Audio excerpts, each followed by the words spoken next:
বারবার বলে আসছি, আইনজীবী হিসাবে, সমাজ সচেতন মানুষ হিসাবে এবং রাজনৈতিক দলের প্রত্যেকেই একটা জিনিস বলে আসছে যে এই গত ফ্যাসিস্ট সরকার যারা বাংলাদেশে জোর করে দখলদার হিসাবে ছিলেন, তারা তাদের মতো করে সংবিধানটা কাটাছিঁড়া করে মানে বলতে দ্বিধা নেই আওয়ামী লীগের গঠনতন্ত্র হিসাবে তৈরি করেছে।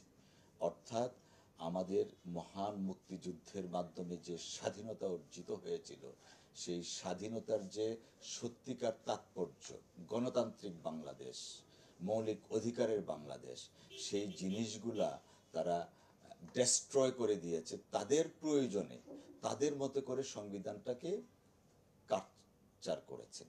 তো এই অবস্থার প্রেক্ষিতে ষোড়শ সংশোধনী বাংলাদেশ অত্যন্ত একটা আলোচিত বিষয়। এবং জানেন আপনারা, এই 16th অ্যামেন্ডমেন্টের মামলা করতে গিয়ে সাবেক প্রধান বিচারপতি কিভাবে বাংলাদেশ থেকে চলে যেতে হয়েছিল।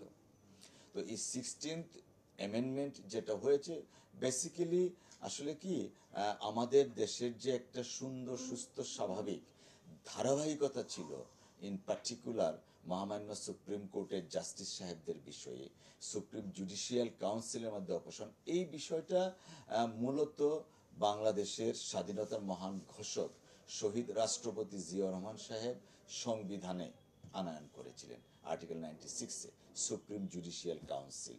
তো it was a balance constitutional provision so that জুডিশিয়ারির বিষয়টা থ্রু জুডিশিয়ারি হবে। তো সেইটাকে বাদ দিয়ে ইচ্ছাকৃতভাবে শেখ হাসিনা ওয়াজেদের নেতৃত্বে, নির্দেশে এই অ্যামেন্ডমেন্টটা করা হয়েছিল। কারণ কি? কারণ যখন বিরোধী দলবিহীন সংসদ 14, 18, 24 একতরফা, তখন তারা ইচ্ছা করলেই যে কোনো জাজকে অভিশংসন করতে পারতেন। এবং কেন এটা করা হয়েছিল? মহামান্য সুপ্রিম কোর্টের মাননীয় বিচারপতিদেরকে একটা ইনডাইরেক্ট থ্রেটে রাখার জন্য, don't go beyond my interest, এইটাকে কার্যকর করার জন্য 100% কপার কন্ডেন্সারে তৈরি ভিশন ফ্রিজ, তাই গুণে মানে অটুট থাকে বছরের পর বছর। কিন্তু 16th অ্যামেন্ডমেন্টটা করা হয়েছিল, যা আমাদের যে কনস্টিটিউশনাল স্ট্রাকচার আছে, যে জনগণ, সেই স্ট্রাকচারটার কাঠামোতে আঘাত এনেছে। এবং আরেকটা বিষয় খুব গুরুত্বপূর্ণ, সেটা হলো যে কোনো দেশের 3টা অর্গান থাকে, এক্সিকিউটিভ, লেজিসলেচার অ্যান্ড জুডিশিয়ারি, এবং 3টা অর্গানই সেপারেট এবং স্বাধীন ইন থিওরি। তো আপনি যখন এই জুডিশিয়ারির বিষয়গুলো পার্লামেন্টে পাঠিয়ে দিবেন, তার মানে কি জুডিশিয়ারি এবং পার্লামেন্ট এক হয়ে যাচ্ছে, অর্গানগুলো সেপারেট থাকছে না। বিকজ জুডিশিয়ারি নিয়োগ হচ্ছেন মাননীয় একজন বিচারপতি, তাকে পার্লামেন্ট যে কোনো সময় ইমপিচ করতে পারে। তার মানে কি জুডিশিয়ারি এবং পার্লামেন্টকে এক করে ফেলছে। তো এটা করা হয়েছে একটা পারপাস নিয়ে। পারপাসটা কি? আলটেরিয়ার মোটিভ, অসৎ উদ্দেশ্যে করা হয়েছিল, যেন ফেসিজমকে প্রতিষ্ঠিত করতে পারে। আমরা তো আশঙ্কা করছিলাম তখন হয়তো এমন একটা পার্লামেন্টে আইন করে ফেলবে যে শেখ হাসিনা যতদিন জীবিত থাকবেন ততদিন তিনিই বাংলাদেশের প্রধানমন্ত্রী থাকবেন। এই আইনটা করাটা কিন্তু অস্বাভাবিক ছিল না, বিকজ পার্লামেন্টে মোর দেন 2/3 মেজরিটি তার ছিলেন, আর যারা পার্লামেন্টে কয়েকজন বাকি ছিলেন তারাও তার গৃহপালিত ছিল। তো এই যে জুডিশিয়ারিকে পার্লামেন্টে নিয়ে যাওয়া, এই কারণগুলোর একটাই কারণ ছিল তার ক্ষমতাকে পাকাপুক্ত না, চিরস্থায়ী করার জন্য।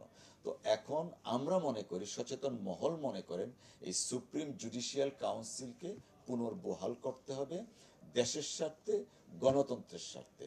এবং আপনি যা বললেন যে এটা রিভিউ পেন্ডিং আছে, অফকোর্স এখানে যদি স্টেট গিয়ে বলে যে we don't want to পারসু with the case and review, তাইলে তো 16th অ্যামেন্ডমেন্টের জায়গার মতো চলে আসবে।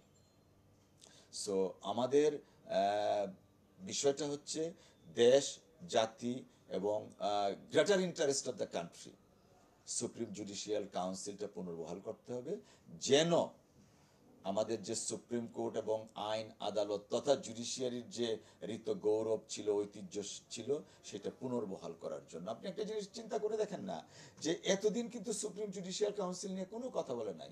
শেখ হাসিনা ওয়াজেদ তো 96-এ পার্লামেন্ট ছিলেন, কোনো কথা বলেননি। কিন্তু বাট যখনই দেখছেন উনি যে 14 সনে ভোটারবিহীন একতরফা নির্বাচনে 154 জন ব্যক্তিকে শপথ পড়ালো, পরিয়ে সরকার গঠন করলো বিএনপি বিহীন, তখন চিন্তা করলো যে হ্যাঁ, আমি যদি জুডিশিয়ারিকে পার্লামেন্টে নিয়ে আসি তাহলে তো জুডিশিয়ারি আমার কথার বাইরে যেতে পারবে না। And for that particular reason and very reason she has done so.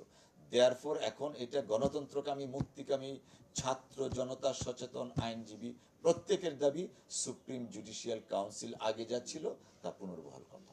তাহলে মানে আপনারা বলছেন যে 16 অ্যামেন্ডমেন্ট যেটা, এটা রিভিউটা গভর্নমেন্ট তুলে নিলেই এই সুপ্রিম জুডিশিয়াল কাউন্সিল। এই যে আইনজীবী হিসাবে আমি তাই মনে করি যে যেহেতু 16th অ্যামেন্ডমেন্ট অ্যাপেলেট ডিভিশনে হয়েছিল এবং এটার মধ্যে অনেক কিছু আছে। আর এস কে সিনহা বাবুকে আমরা যতটুকু শুনেছি আপনাদের মাধ্যমে 16th অ্যামেন্ডমেন্টের রায় নিয়েই ওনার সাথে হয়তো একটা দ্বন্দ্ব ছিল, যেটা আমরা শুনেছি মিডিয়ার মাধ্যমে। তো এখন যেহেতু রিভিউটা পেন্ডিং আছে, অতএব রিভিউটা যদি কন্টিনিউ না করে তাহলে তো সেই জায়গাতেই চলে যাওয়া যায়। এই ঠিক আছে, থ্যাংক ইউ।